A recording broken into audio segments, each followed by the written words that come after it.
Welcome back, you guys, to our channel. And today we're going to be talking about soil. Soil is comprised of 5 different components. You have living organisms, minerals, organic matter, gas, and water. With all those 5 components, soil can be broken up into 3 different classes like clay, slit, and sand. So those 3 different types of soil can be found throughout the country and throughout the world. Normally your plants like to have a mixture of all 3 of those components, meaning like your plants don't like the soil to be too compact, nor do they like it to be too loose. They want a middle ground. So you always want to make sure that your soil is kind of compact, but it can also have the water easily flow throughout it, so it doesn't cause root rot. And root rot is caused by overwatering of your plants, and then the roots start to die, causing the whole plant to die. So you don't want that. But I'm going to show you guys a mixture of our soil here at one of our gardens. And so with our garden here, we have a little mixture. These are some raised beds and buckets. So there's mosquitoes everywhere. So this is just a mixture.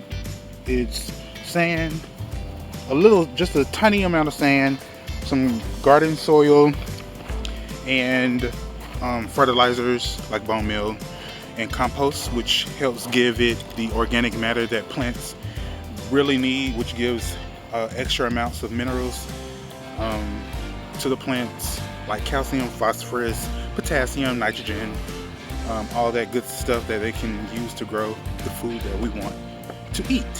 And so when you're growing your plants, and if you live here in Georgia or Tennessee, I'm not sure if like other states have clay soil like we do here in Georgia, but like here we have plants in 6 rows growing in ground, meaning that we're using the actual soil that the earth provides, growing the plants in that. If you plan on growing your plants in ground, we just create the row and then dig a hole about,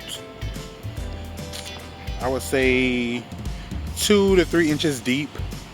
So not that big, not that deep, but deep enough for the roots to settle in. And what we do is we add, like here, we add our soil mixture into that hole. We plant the plant and then cover it up with more of that soil mixture that we use. And as you, that was a leaf. I thought it was a bug. As your plants grow, in that little mixture that you created in that hole, they'll start to spread their roots as they're getting bigger. And as they spread their roots, they're searching for more water and more minerals and more food to eat through their roots. So you want to make sure that you always use a good mixture of soil. I'm going to take you guys to show you the type of garden soil that we use at our gardens. So this is our garden soil. It's organic. You always want to use organic materials in your garden, especially when you're growing food. It's by the brand Kellogg Organics. We got it from Lowe's, I believe. It's good for annuals and perennials, flowers and vegetables. It helps with water saving. You can mix it with the native soil. That's what I was talking about when you are planting in ground, like in the ground that's outside. You can use this mix with the natural soil that's already outside, and your plants will definitely flourish. And so I wanted to show you guys what it's actually made of. I'm not sure if it has that, but this organic soil helps with establishing strong roots. You can once again mix it with native soil. It has all natural organic ingredients, but does it say what it's actually made of? Okay, there it goes, right here. This product is regionally formulated with organic materials, including one or more of the following: processed forest products like plants and trees from the forest, recycled forest products, arbor fines, peat humus, sphagnum peat moss, or composted poultry manure, and organic fertilizer. So this organic garden soil is made from mostly wood, other tree products that are not chemically um, coated in other manufacturing establishments. They use some compost and other peat moss in it, which helps with providing organic fertilizer and fertilizing components to your garden. So make sure you always, like I said, use organic soil when you are creating your own garden, because that can determine how well your plants are able to establish their roots and produce healthy food for you and your family. You can also use sand like we have in our garden. You can use that to help with the flowing of water when you water or when it rains. You can also use peat moss that helps with the flow of water. You can also, I'm not sure how well it works, but I'm sorry, I got bit.